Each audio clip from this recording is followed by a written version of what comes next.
Jaya plus செய்திகளை வழங்குவதற்காக நான் ஷர்மிளா ஃபன்சியா. நான் தனி அறையில் இருப்பதால் முகக்கவசம் அணியவில்லை. நீங்கள் கட்டாயம் முகக்கவசம் அணிந்து வெளியில் செல்லுங்கள். இனி விரிவான செய்திகளை பார்ப்பதற்கு முன்பாக முதலில் தலைப்புச் செய்திகளை பார்க்கலாம். சென்னை குரோம்பேட்டை MITயில் மேலும் 61 மாணவர்களுக்கு கொரோனா தொற்று. பாதிக்கப்பட்டோர் எண்ணிக்கை 142 அதிகரிப்பு.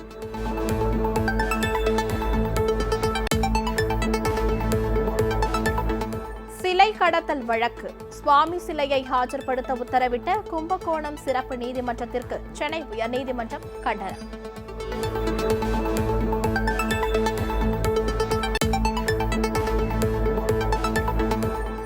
பத்து மற்றும் 12ஆம் வகுப்புகளுக்கான திருப்புதல் தேர்வு. விடைத்தாள்களை அதே பள்ளியில் மதிப்பீடு செய்யக்கூடாது என முதன்மை கல்வி அலுவலர்களுக்கு பள்ளிக்கல்வித்துறை உத்தரவு.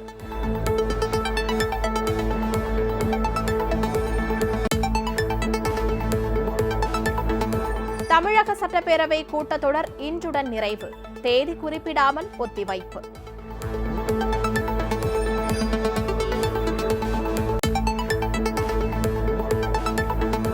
கூட்டுறவு சங்க நிர்வாகிகளின் பதவிக்காலத்தை 3 ஆண்டுகளாக குறைக்கும் புதிய சட்டம் தமிழக சட்டப்பேரவையில் நிறைவேற்றம்.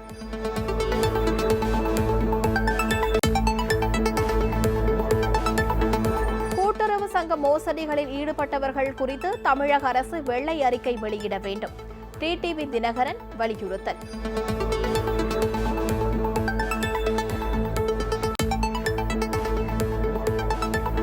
பஞ்சாபில் பிரதமர் மோடியின் பாதுகாப்பில் ஏற்பட்ட குறைபாடு தொடர்பான வழக்கு. பிரதமரின் பயண விவரங்களை சேகரித்து பாதுகாக்க பஞ்சாப் மற்றும் ஹரியானா உயர்நீதிமன்ற பதிவாளர்களுக்கு உச்சநீதிமன்றம் உத்தரவு.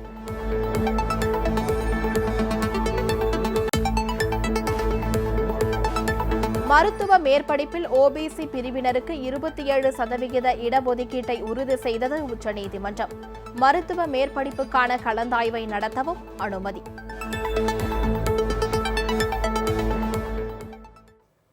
இனி விரிவான செய்திகளை பார்க்கலாம்.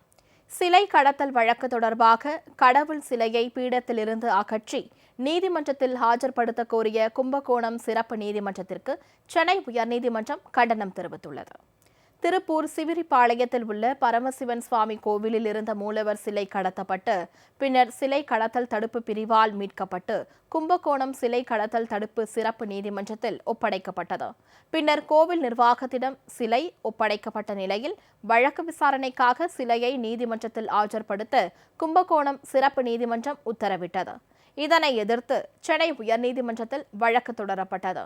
இவ்வழக்கை விசாரித்த நீதிபதி சுரேஷ்குமார் சிலையை ஆய்வு செய்ய வேண்டுமானால் வழக்கறிஞரை நியமித்து ஆய்வு செய்ய வேண்டும் எனவும் சிலையை பீடத்திலிருந்து அப்புறப்படுத்த வேண்டியதில்லை எனவும் கூறினார். இதனைத் தொடர்ந்து வழக்கு விசாரணை 4 வாரங்களுக்கு ஒத்திவைக்கப்பட்டது.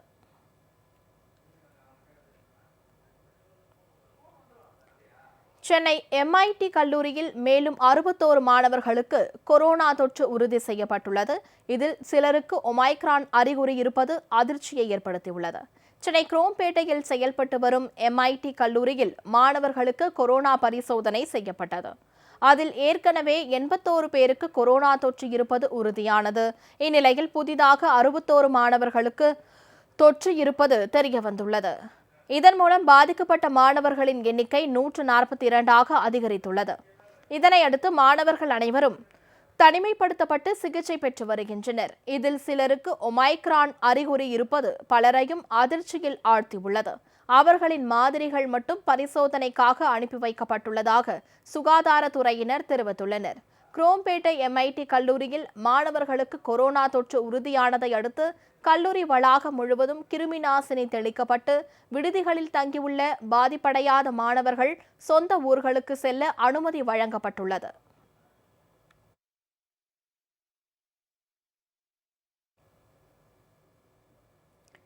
கூட்டுறவு சங்க நிர்வாகிகளின் பதவிக்காலத்தை 3 ஆண்டுகளாக குறைக்கும் புதிய சட்டம் தமிழக சட்டப்பேரவையில் நிறைவேற்றப்பட்டது. தமிழ்நாடு கூட்டுறவு சங்கங்களின் தேர்தல் விதிமுறைகளில் மாற்றங்கள் கொண்டுவரும் சட்ட மசோதாவை கூட்டுறவுத்துறை அமைச்சர் திரு ஐ பெரியசாமி சட்டப்பேரவையில் தாக்கல் செய்தார். கூட்டுறவு சங்க தேர்தல் ஆணையர் மற்றும் உறுப்பினர்களின் பதவிக்காலம் 5 ஆண்டுகளில் இருந்து 3 ஆண்டுகளாக குறைக்க இந்த மசோதா வழி செய்கிறது. கூட்டுறவு சங்கங்களில் நிதி முறைகேடுகள் தொடர்பாக புகார்கள் அதிகரித்துள்ளதால் சங்கங்களின் செயல்பாட்டு திறனை அதிகரிக்கவே சங்க இயக்குநர்களின் குழுவின் பதவிக்காலத்தை 5 ஆண்டுகளிலிருந்து 3 ஆண்டுகளாக குறைக்க முடிவு செய்யப்பட்டுள்ளதாக திரு ஐ பெரியசாமி தெரிவித்தார். இந்த மசோதாவுக்கு எதிர்ப்பு தெரிவித்து அதிமுக உறுப்பினர்கள் சட்டப்பேரவையிலிருந்து வெளிநடப்பு செய்தனர். பின்னர் குரல் வாக்கெடுப்பு மூலம் மசோதா நிறைவேற்றப்பட்டு புதிய சட்டமானது. கொரோனா அச்சுறுத்தல் காரணமாக 2 நாட்கள் மட்டுமே நடைபெற்ற சட்டப்பேரவை கூட்டத்தொடர் இன்றுடன் நிறைவடைந்தது. இதனை அடுத்து தமிழக சட்டப்பேரவை தேதி குறிப்பிடாமல் ஒத்திவைக்கப்பட்டது.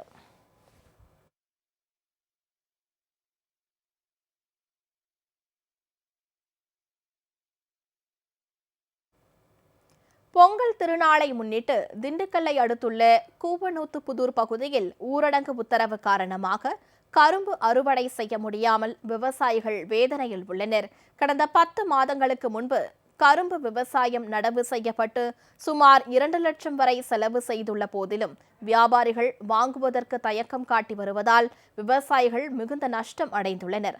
இதனை கருத்தில் கொண்டு கரும்பு விவசாயிகளுக்கு இழப்பீடு வழங்க தமிழக அரசுக்கு வலியுறுத்தியுள்ளனர். திரும்ப இந்த லாக்டவுன் அறிவிச்சதுனால ஒருத்தரும் ஆள் வியாபாரி வராதுன்னா ரொம்ப கஷ்டமாக இருக்குது. வருஷத்துக்கு 2 லட்சம் செலவு பண்ணி கரும்பு பயிரிட்டு முதல் கூட பார்க்க முடியாத சூழ்நிலையாக இருக்குது. பொங்கலுக்கு முன்னாடி அறிவிச்சு ரொம்ப விவசாயம் ரொம்ப வஞ்சிக்கிற செயலாக இருக்குது. இந்த வருஷம் லாக்டவுன் போட்டுட்ருக்காங்க. அதனால் ஒரு கரும்பு வியாபாரியே வரல, அதாவது வியாபாரியும் வரல, எந்த ஒரு விவசாயி அக்கம் பக்கத்தில் யாருமே வர மாட்டேங்கிறாங்க. அதனால் கரும்பெல்லாம் அப்படியே இருக்குது. இப்போ நாங்கள் அதை என்ன பண்ணுறோன்னு தெரியாமல் கரும்பெல்லாம் இப்போ வெட்டி பக்கத்தில் அந்த சொந்தக்காரங்க பக்கத்தில் இருக்கவங்க பக்கத்தில் இருக்கிறவங்களுக்கு இப்படி ஃப்ரீயாக தான் வெட்டி கொடுத்துட்டு இருக்கான். இந்த லாக்டவுன் இந்த பொங்கல் முடிஞ்சு ஏதோ போட்டாங்கன்னா பரவாயில்ல. இந்த கரும்பு விற்கிறதுக்கு வியாபாரிக்கெலாம் கொஞ்சம் அனுமதி கொடுத்து நல்லா ஒரு இது பண்ணாக்க நாங்களும் விவசாயம் இருப்போம், வியாபாரியும் விற்றுக்குவாங்க. முன்னாள் அமைச்சர் திரு எஸ்.டி. சோமசுந்தரத்தின் மனைவியும் அம்மா மக்கள் முன்னேற்ற கழக அம்மா பேரவை இணை செயலாளர் திரு எஸ்.டி.எஸ். செல்வத்தின் தாயாருமான மறைந்த திருமதி சகுந்தலா சோமசுந்தரம் உடலுக்கு அமமுக சார்பில் நிர்வாகிகள் அஞ்சலி செலுத்தினர். முன்னாள் வருவாய்த்துறை அமைச்சர் திரு எஸ்.டி. சோமசுந்தரத்தின் மனைவியும் அம்மா மக்கள் முன்னேற்ற கழக அம்மா பேரவை இணை செயலாளர் திரு எஸ்.டி.எஸ். செல்வம், திரு எஸ்.டி.எஸ். துரைமாணிக்கம் ஆகியோரின் தாயாருமான திருமதி சகுந்தலா சோமசுந்தரம் காலமானார். தஞ்சை மாவட்டம் செண்டங்காடு கிராமத்தில் உள்ள வீட்டில் அவரது உடல் அஞ்சலிக்காக வைக்கப்பட்டது. கழக துணை பொதுச் செயலாளர் திரு எம் ரங்கசாமி, தஞ்சை தெற்கு மாவட்ட செயலாளர் திரு மா சேகர் மற்றும் கழக நிர்வாகிகள் திருமதி சகுந்தலா சோமசுந்தரத்தின் உடலுக்கு மலர் அஞ்சலி செலுத்தினர். அரசியல் கட்சி தலைவர்கள், பொதுமக்கள் என பல்வேறு தரப்பினரும் திருமதி சகுந்தலா சோமசுந்தரத்தின் உடலுக்கு அஞ்சலி செலுத்தினர்.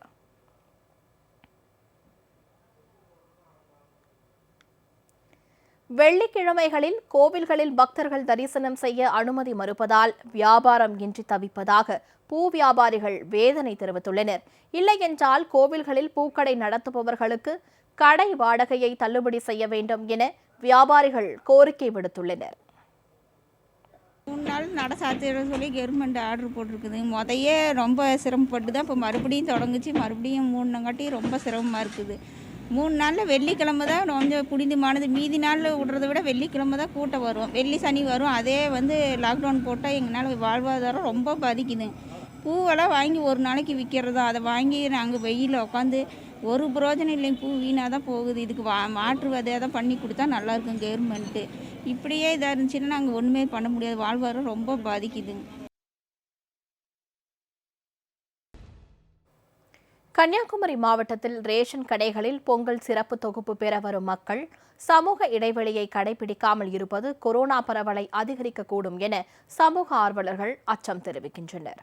கன்னியாகுமரியில் சில தினங்களாக குறைந்திருந்த கொரோனா தினசரி பாதிப்பு தற்போது 3 மடங்கு உயர்ந்து காணப்படுகிறது. அரசின் வழிகாட்டு நெறிமுறைகளை பொதுமக்கள் முறையாக பின்பற்றாதது இதற்கு காரணம் என கூறப்படும் நிலையில் தக்கலை அருகே செயல்பட்டு வரும் ரேஷன் கடையில் பொங்கல் சிறப்பு தொகுப்பு பெற வந்த மக்கள் சமூக இடைவெளியை கடைபிடிக்காமல் ஒருவருக்கு ஒருவர் முந்திக் கொண்டு சென்றனர். ஏற்கனவே கொரோனா பாதிப்பு அதிகரித்து வரும் நிலையில் அரசு அதிகாரிகளும் இதனை தடுக்காமல் வேடிக்கை பார்த்தது சமூக ஆர்வலர்களை அதிர்ச்சியில் ஆழ்த்தியுள்ளது.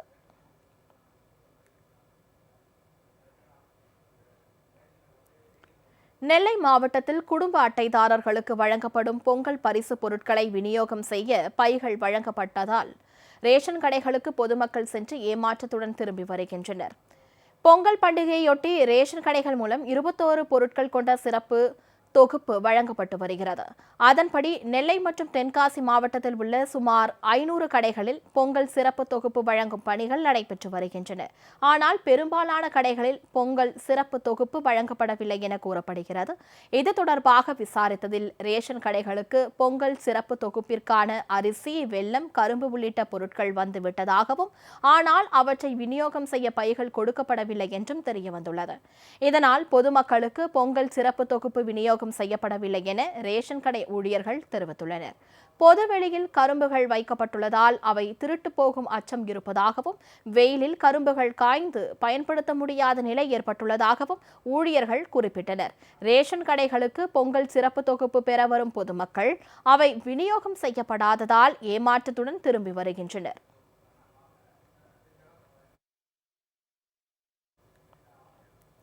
கூட்டுறவு சங்கங்களில் நடைபெற்ற முறைகேடுகள் தொடர்பாக தமிழக அரசு வெள்ளை அறிக்கை வெளியிட வேண்டும் என கழக பொதுச் செயலாளர் திரு டிடிவி தினகரன் வலியுறுத்தியுள்ளார்.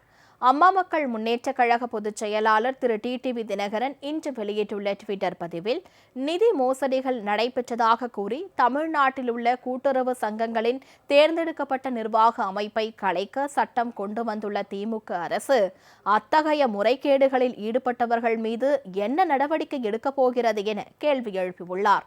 முன்பு நடத்தப்பட்ட கூட்டுறவு தேர்தலில் பழனிசாமி கம்பெனியோடு 60-40 பங்கீட்டில் திமுகவினரும் சேர்ந்து கொண்டுதானே ஏறத்தாழ எல்லா கூட்டுறவு சங்கங்களிலும் பதவிக்கு வந்தார்கள் என குறிப்பிட்டுள்ள அவர், கூட்டுறவு சங்கங்களில் நடந்திருப்பதாக தற்போதைய திமுக அரசு கூறும் மோசடிகளில் அவர்களது கட்சியினருக்கும் பொறுப்பு இருக்கிறதல்லவா என்று வினவியுள்ளார். எந்தெந்த கூட்டுறவு சங்கங்களில் என்னென்ன முறைகேடுகள் நடைபெற்றன, அதற்கு காரணமானவர்கள் யார் என்பதை பற்றி தமிழக அரசு வெள்ளை அறிக்கை வெளியிட வேண்டும்.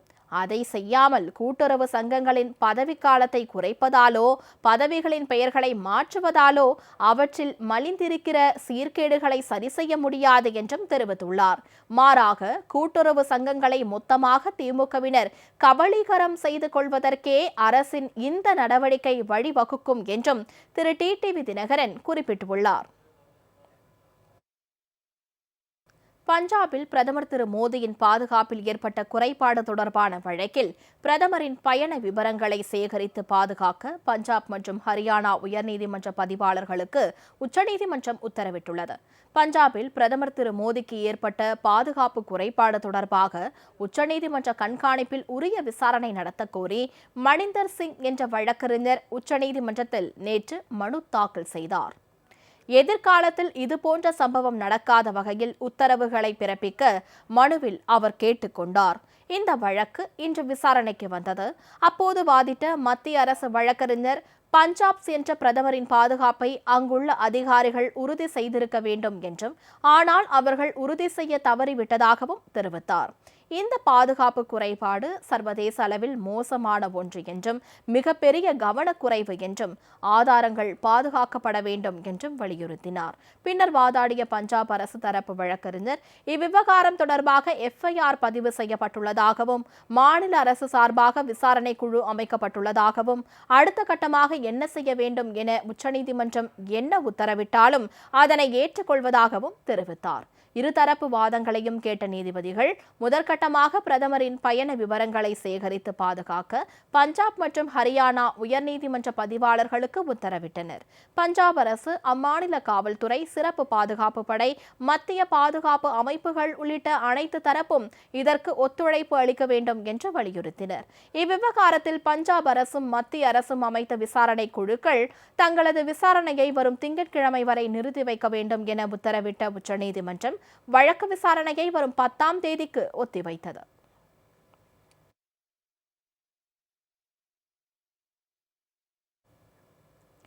இந்தியாவில் ஒமைக்ரான் பாதிப்பு எண்ணிக்கை 3000-ஐ கடந்துள்ளது. இதில் 1199 பேர் குணமடைந்துள்ள நிலையில் 1808 பேர் மருத்துவமனையில் சிகிச்சையில் உள்ளனர்.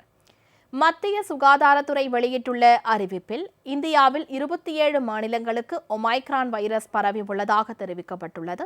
நாடு முழுவதும் ஒமைக்ரானால் பாதிக்கப்பட்டோர் எண்ணிக்கை 3007ஆக அதிகரித்துள்ளதாகவும் அதிகபட்சமாக மகாராஷ்டிரா மாநிலத்தில் 876 பேருக்கு தொற்று கண்டறியப்பட்டுள்ளதாகவும் கூறப்பட்டுள்ளது. அதற்கு அடுத்தபடியாக டெல்லியில் 465 பேருக்கும், கர்நாடகாவில் 333 பேருக்கும், ராஜஸ்தானில் 291 பேருக்கும், கேரளாவில் 284 பேருக்கும், குஜராத்தில் 204 பேருக்கும், தமிழகத்தில் 121 பேருக்கும், ஹரியானாவில் 114 பேருக்கும், தெலுங்கானாவில் 107 பேருக்கும் ஒமைக்ரான் பாதிப்பு ஏற்பட்டுள்ளது. ஹிமாச்சல பிரதேசம், மணிப்பூர், லடாக், சத்தீஸ்கர் ஆகிய மாநிலங்களில் தலா ஒருவருக்கு ஒமைக்ரான் தொற்று உறுதி செய்யப்பட்டுள்ளது. நாடு முழுவதும் ஒமைக்ரானால் பாதிக்கப்பட்டோரில் 1199 பேர் குணமடைந்துள்ள நிலையில் 1808 பேர் மருத்துவமனைகளில் சிகிச்சை பெற்று வருவது குறிப்பிடத்தக்கது.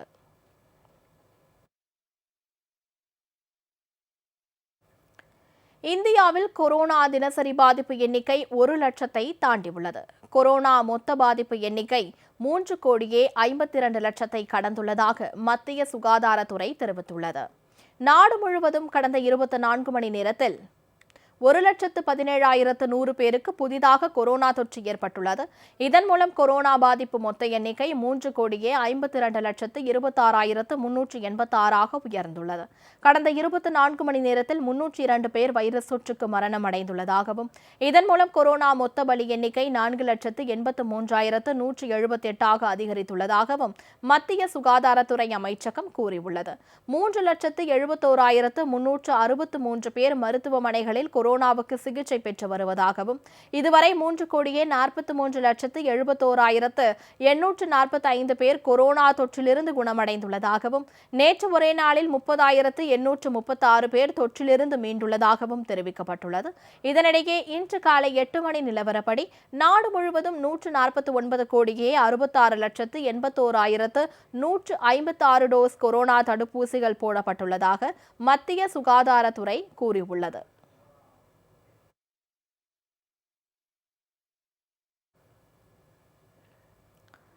அகில இந்திய மருத்துவ மேற்படிப்பு ஒதுக்கீட்டில் ஓபிசி பிரிவினருக்கு 27% இடஒதுக்கீட்டையும், பொருளாதாரத்தில் பின்தங்கிய முற்பட்ட வகுப்பினருக்கு 10% இடஒதுக்கீட்டையும் உச்சநீதிமன்றம் உறுதி செய்தது. கடந்த ஆண்டைப் போலவே மருத்துவ முதுநிலை படிப்பு கலந்தாய்வை நடத்தவும் உச்சநீதிமன்றம் அனுமதி அளித்துள்ளது.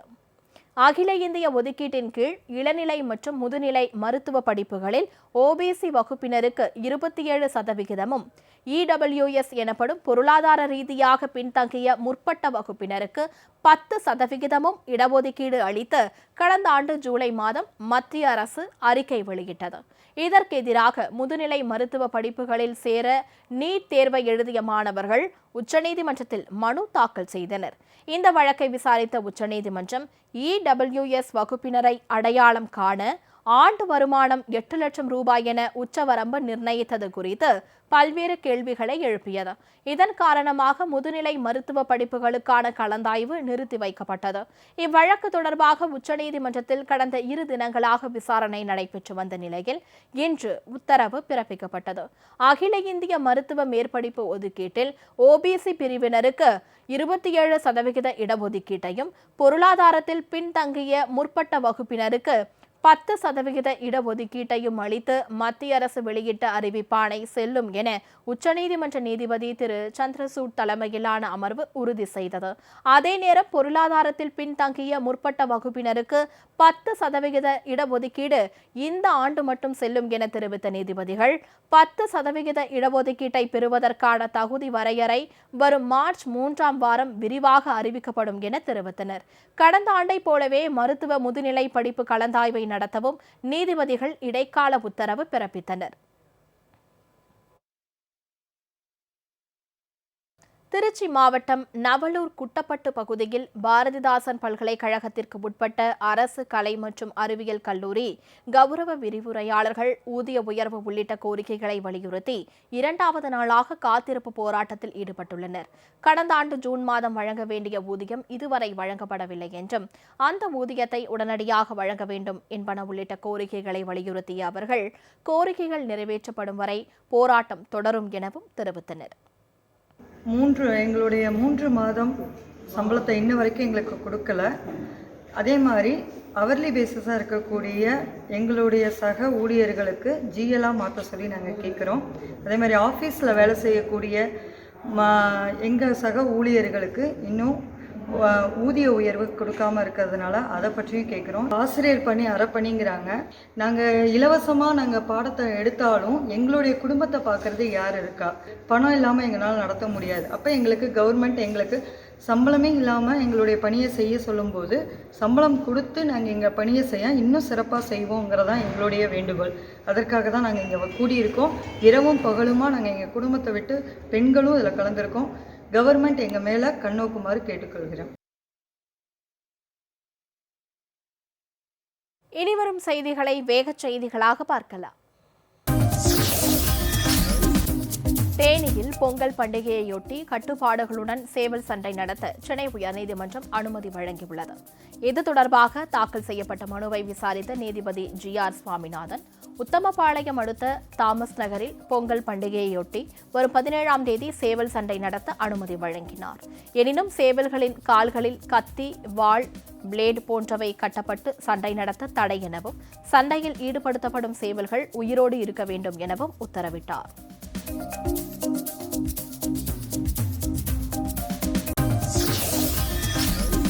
தமிழகத்தில் கனமழையால் ஏற்பட்ட சேதங்களை கருத்தில் கொண்டு நிவாரணம் மற்றும் தற்காலிக சீரமைப்பு நடவடிக்கைகளுக்காக துணை நிதிநிலை அறிக்கையில் 300 கோடி ரூபாய் ஒதுக்கீடு செய்யப்பட்டுள்ளது.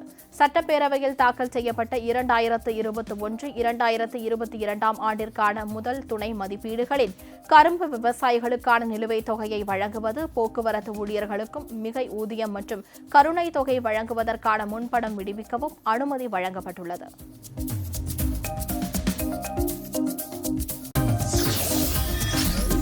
கும்பகோணம் அருகே ஏராகரத்தில் கடந்த சில தினங்களுக்கு முன்பு புதிதாக போடப்பட்ட தார் சாலை முழுவதும் கோரைப்புல் மற்றும் அருகம்புல் முளைத்து விளைநிலம் போல காட்சி தருகிறது.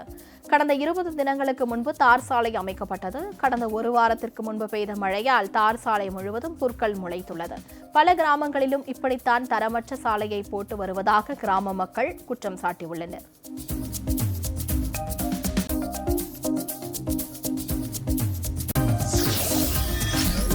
திருவாரூர் மாவட்டம் மன்னார்குடியில் மறைந்த உடற்பயிற்சி ஆசிரியர் கோபாலகிருஷ்ணன் நினைவாக மாநில அளவிலான ஹாக்கி போட்டி மன்னார்குடியில் உள்ள தனியார் மேல்நிலைப் பள்ளி விளையாட்டு மைதானத்தில் நடைபெற்றது. இப்போட்டியில் நாகை, திருவாரூர், தஞ்சாவூர், திருநெல்வேலி, மதுரை, அரியலூர், திருச்சி, புதுக்கோட்டை, காரைக்குடி உள்ளிட்ட மாவட்டங்களைச் சேர்ந்த விளையாட்டு அணிகள் பங்கேற்றுள்ளன. முன்னதாக விளையாட்டு வீரர்கள் கொண்டு சென்ற தீபாவளி பேரணியை மாவட்ட காவல் துணை கண்காணிப்பாளர் திரு பாலச்சந்திரன் துவக்கி வைத்தார்.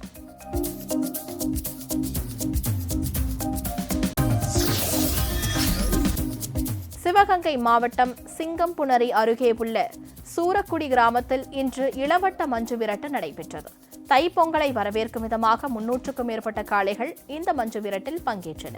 சிவகங்கை, மதுரை, புதுக்கோட்டை, திருச்சி, திண்டுக்கல் உள்ளிட்ட மாவட்டங்களிலிருந்து ஏராளமான மாடுகள் இதில் பங்கேற்றன. முன்னதாக பாரம்பரிய முறைப்படி கூட்டு வண்டியில் ஊர் அம்பலக்காரர்கள் ஊர்வலமாக வந்து காளைகளுக்கும் அதன் உரிமையாளர்களுக்கும் மரியாதை செய்தனர்.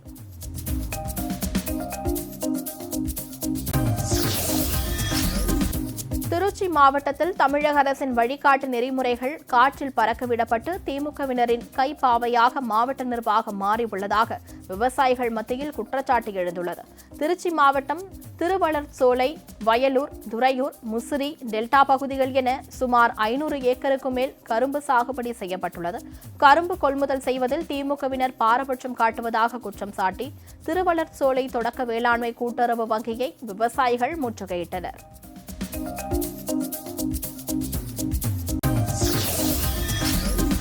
நவகிரக ஸ்தலமான வைத்தீஸ்வரன் கோவில் திருவெண்காடு கோவில்கள் பக்தர்கள் இன்றி வெறிச்சோடி காணப்படுகின்றன.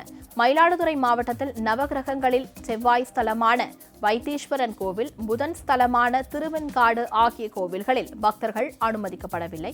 கோவில்களில் வழக்கமான பூஜைகள் நடைபெற்றன. வெள்ளி, சனி, ஞாயிறு ஆகிய 3 கிழமைகளில் பக்தர்களுக்கு அனுமதி இல்லை என்ற அறிவிப்பும் கோவில் வாசல் கதவுகளில் ஒட்டப்பட்டுள்ளது.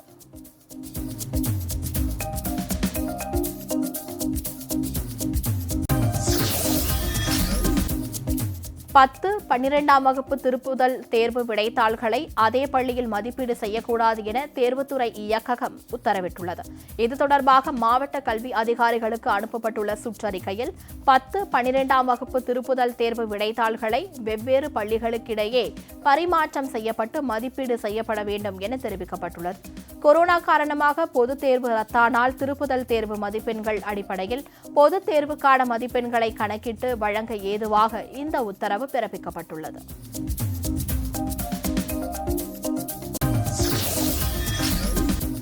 தூத்துக்குடி அகிலாண்டபுரத்தில் அம்மா மக்கள் முன்னேற்றக் கழகம் மற்றும் சத்யசாயி சேவா சமிதி, மதுரை மீனாட்சி மிஷன் மருத்துவமனை சார்பில் இலவச சிறப்பு பொது மருத்துவ முகாம் நடைபெற்றது.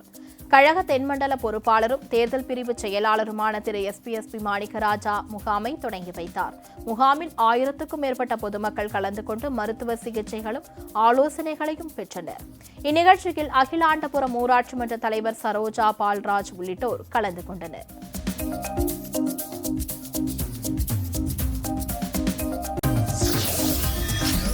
திருவள்ளூர் மாவட்டம் திருத்தணி சுப்பிரமணிய சுவாமி கூட்டுறவு பண்டக சாலையில் தமிழக அரசின் பொங்கல் பரிசு தொகுப்பில் இருந்த புலி பார்சலில் உயிரிழந்த பள்ளி இருந்ததை கண்டு பயனாளிகள் அதிர்ச்சியடைந்தனர். எலும்புக்கூடாக அந்த பள்ளி உணவுப் பொருளான புலியில் இருந்ததை கண்டவுடன் அதிர்ச்சியடைந்த பயனாளி நந்தன் ரேஷன் கடை ஊழியர்களிடம் கேட்டுள்ளார். அதற்கு அவர் தகாத வார்த்தைகளால் ஏளனமாக பேசியதாக கூறப்படுகிறது. அப்பகுதியில் சிறிது நேரம் பதற்றமான சூழல் நிலவியது.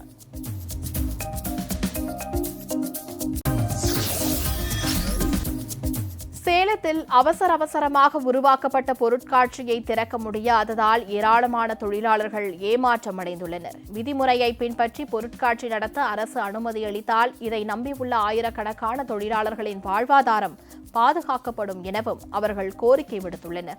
சேலம் புதிய பேருந்து நிலையம் அருகே உள்ள மாநகராட்சிக்கு சொந்தமான திடலில் துபாய் சிட்டி என்ற பெயரில் மாபெரும் பொருட்காட்சி அமைப்பதற்கான பணிகள் தொடங்கி நடைபெற்று வந்தது. இந்நிலையில் அரசின் அறிவிப்பால் பொருட்காட்சி திறக்கப்படாமலேயே மூடப்பட்டது.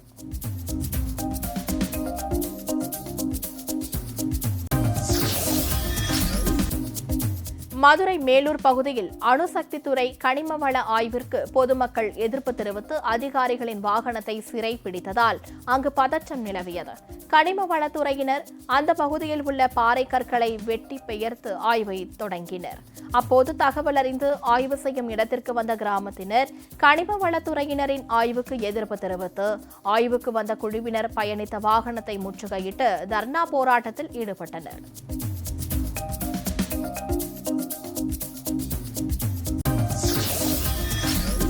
திருச்செந்தூர் அருகிலுள்ள அம்மன்புரத்தில் நகைக்காக மூதாட்டி கழுத்தை நெரித்து கொலை செய்த சம்பவம் பெரும் பதற்றத்தை ஏற்படுத்தியுள்ளது.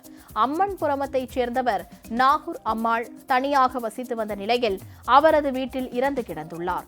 அவர் கழுத்தில் அணிந்திருந்த 5 பவன் தங்கச் சங்கிலி மாயமானது தெரியவந்துள்ளது. தகவல் அறிந்த குரும்பூர் போலீசார் மூதாட்டியின் உடலை கைப்பற்றி பிரேத பரிசோதனைக்காக திருச்செந்தூர் அரசு மருத்துவமனைக்கு அனுப்பி வைத்தனர்.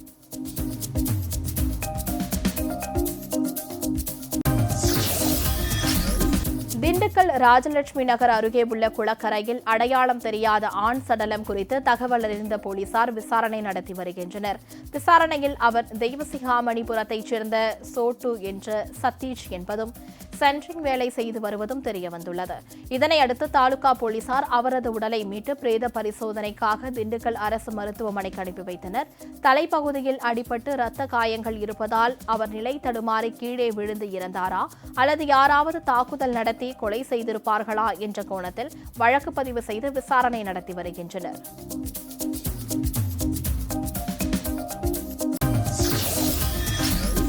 திருச்சி ஸ்ரீரங்கம் அரங்கநாதர் சுவாமி திருக்கோவிலில் தை தேர் உற்சவத்தை முன்னிட்டு முகூர்த்த கால் நடும் நிகழ்ச்சி பக்தர்கள் இன்றி எளிமையாக நடைபெற்றது.